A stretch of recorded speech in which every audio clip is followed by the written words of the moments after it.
The strikes in Destiny 2 are significantly less interesting to play compared to the strikes in Destiny 1.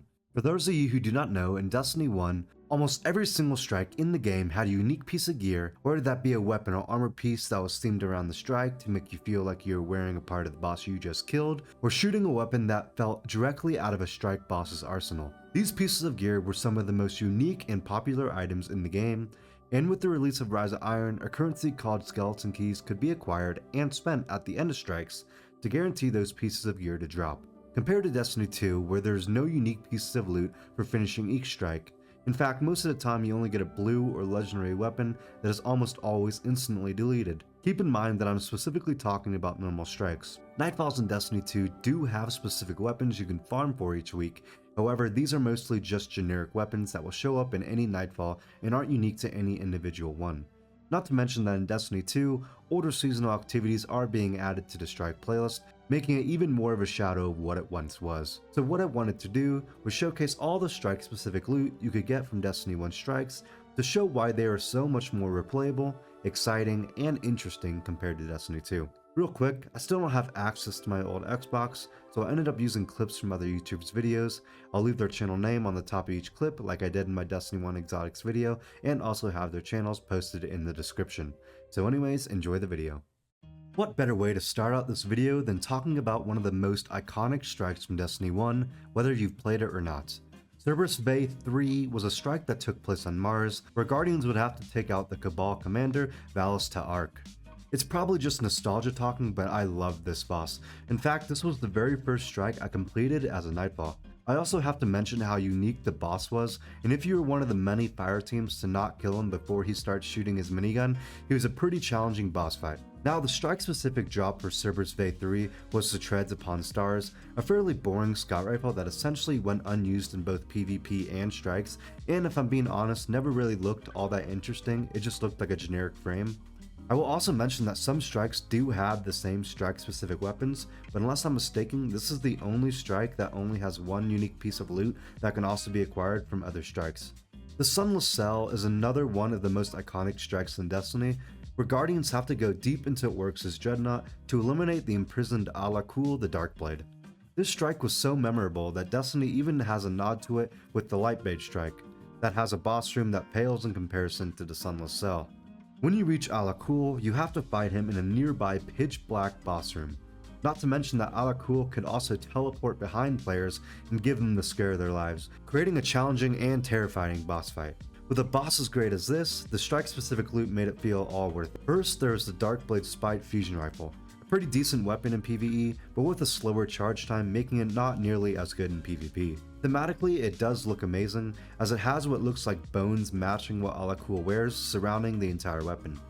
Next, there was an extremely popular Titan helmet, which looks exactly like Alakul's head and is rightfully named the Darkblade Helm, which my Titan currently wears in Destiny 1 as well, alongside many other players. I feel like this strike perfectly encapsulates why strike-specific loot was so great and the ability to get gear that reminds you of the strike you got it from.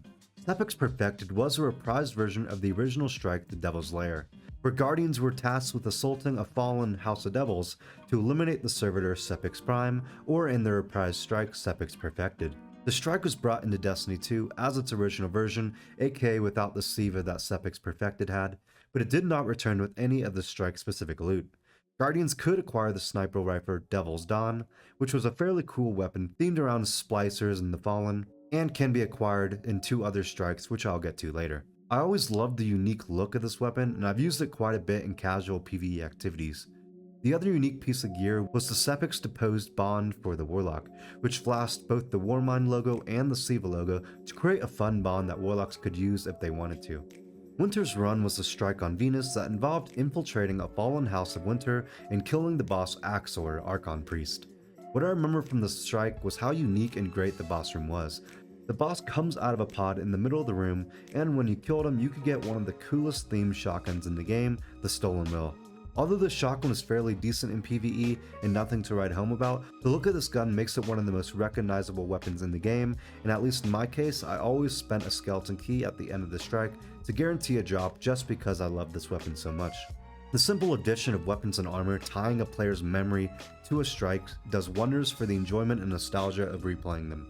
The Dust Palace, and I know I'll probably wear this term out by the end of the video, is probably one of the top 3 most iconic and nostalgic strikes due to the strike specific loot.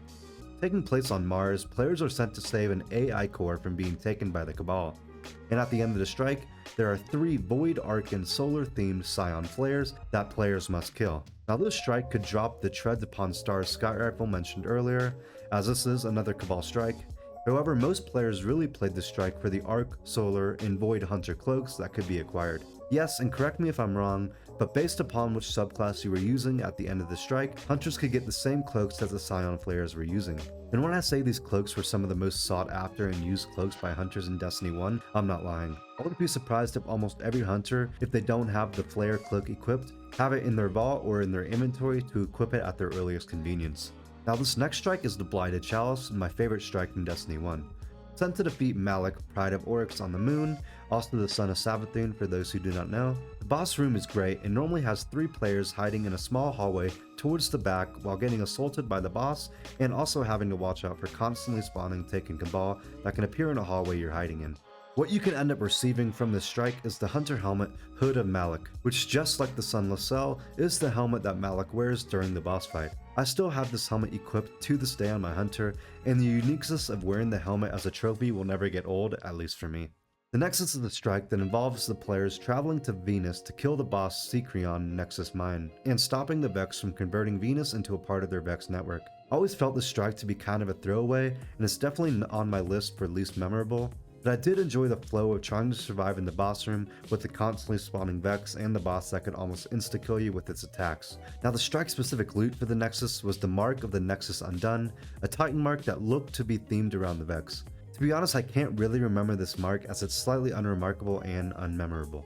The Summoning Pits, or the Abomination Heist if we're talking about the revamped version, was a strike where the player had to go deep within the Hellmouth on the moon to kill the massive ogre named Fogoth the Untamed.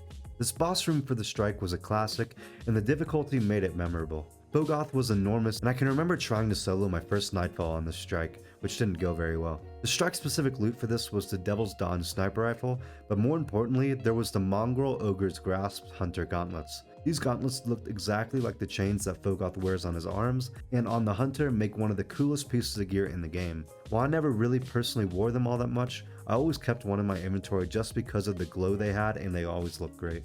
The Will of Crota is a strike that takes place in the Cosmodrome and sees players killing Omnigul, Will of Crota. This strike has come back in Destiny 2, known as the Disgraced, and has no strike specific loot. Many players will remember Will of Crota over other strikes because if you were fast enough, you could kill Omnigul before you ever got to the final boss room. This was important for farming one of the most memorable legendary weapons in all of Destiny 1, the Grasp of Malik Pulse Rifle. This weapon is used quite a lot as it was one of the fastest firing frames of pulse rifles and could easily be obtained compared to the other fast firing pulse rifles. At least that was the case before the Clever Dragon was added into the game. It also had great perks, making it perfect for both PvP and PvE.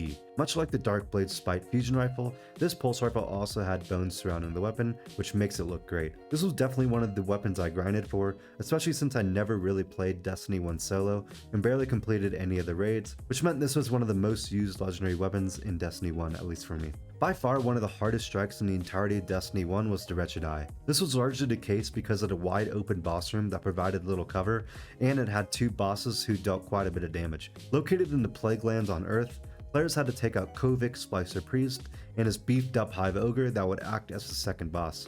I can remember countless times playing this strike with 2 blueberries, and we would all die and have to restart the boss 3 to 4 times before finally being able to finish it. The strike would drop the Devil's Dawn Sniper Rifle, but more importantly the Anathema Cannon Titan mark, which was a mark that had the SABE logo on it, and I always liked this mark as it shaded well and I always felt it fit in with other Titan armor in the game. Fallen Saber was a strike on the Cosmodrome that had the player helping Rasputin fend off an attack by the Fallen. The ending of the strike had a large shank by the name of S.A.B.E.R 2, attacking the player and dealing heavy amounts of damage. The strike is currently the last one from Destiny 1 to have been added to Destiny 2, with the repeating pattern of it not bringing back any strike exclusive gear.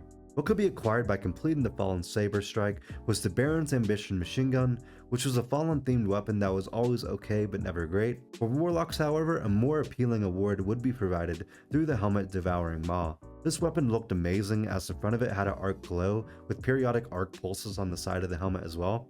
I will say though that Warlocks had some of the coolest helmets in Destiny 1, which just means that it isn't used nearly as much as say the Darkblade's helm or the Hood of Melloc. The Undying Mind was a strike on Mars with the objective to kill the Vex boss, the Undying Mind. The boss room is definitely another memorable one, as normally players would hide on the left towards the drop-off area and kill the hordes of enemy that will spawn while trying to get in what damage they could to the boss. Once you finally killed the boss, you could get the Titan Mark of the Undying Mind, which had a grassy Vex theme that I never really liked all that much. The real reason people played this strike was for the Imago Loop hand cannon. This was the perfect replacement for the Fatebringer hand cannon from Vault of Glass, as it was a fairly decent weapon that did not require any raiding to get. As I mentioned earlier with the Grasp of Malak, since I didn't raid all that much, this is probably my most used legendary hand cannon from Destiny 1. The Shield Brothers strike required the players to destroy a Cabal strike force led by Valis Talurn and Valis Ma'al before they essentially blew up the Dreadnought. What made this strike so unique and fun to replay was that each boss would come out one by one, with one of the bosses having a more melee-centric attack pattern and the other having more ranged attacks. Once they were both about half health and would retreat, they end up both coming out at the same time, and it's a race to kill them in a boss room with essentially no cover.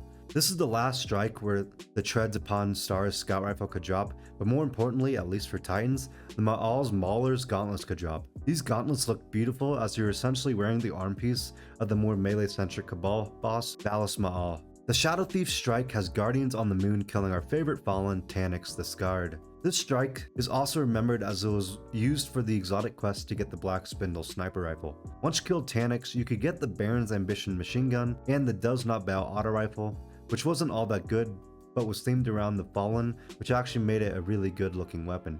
The last strike specific loot for the Shadow Thief was the Cloak of Taniks Hunter Cloak, which was one of the most unique and great looking hunter cloaks in the game, since it was themed around the cloak that Taniks wears and it shades really well. The final strike on this list, and my least played strike in Destiny 1, since it was a PlayStation exclusive until October of 2017, is the Echo Chamber. Players were sent to Venus to stop the Vex boss, Theoscion, the Restorative Mind. The boss fight is actually really fun since the room rotates with the boss, requiring the player to rotate around the room as well. Along with being the only other strike where players could get the Imago Loop hand cannon, Warlocks could get the arm piece Theoscion Vibrise. These arms had moving tangles that looked pretty cool, but I was never really all that big a fan of them, so let me know down in the comments below if you ever actually use these arms for your Warlock. Strikes in Destiny 2 could really use a revamp. With all the focus on Nightfalls and the addition of Battlegrounds to the normal strike playlist, it is losing more and more of its identity as one of the core features that made Destiny what it is. I made this video to show people how incredible the memorable strikes could be if they were given items that could connect players to each and every strike. Truth be told though, I don't see Bungie adding strike-specific loot to strikes anytime soon. I really enjoyed taking a look back at some of the most iconic weapons and pieces of gear in the entirety of Destiny 1, and if you did as well, please feel free to like the video and subscribe if you want to see more of these videos. Thanks for watching and have a good day.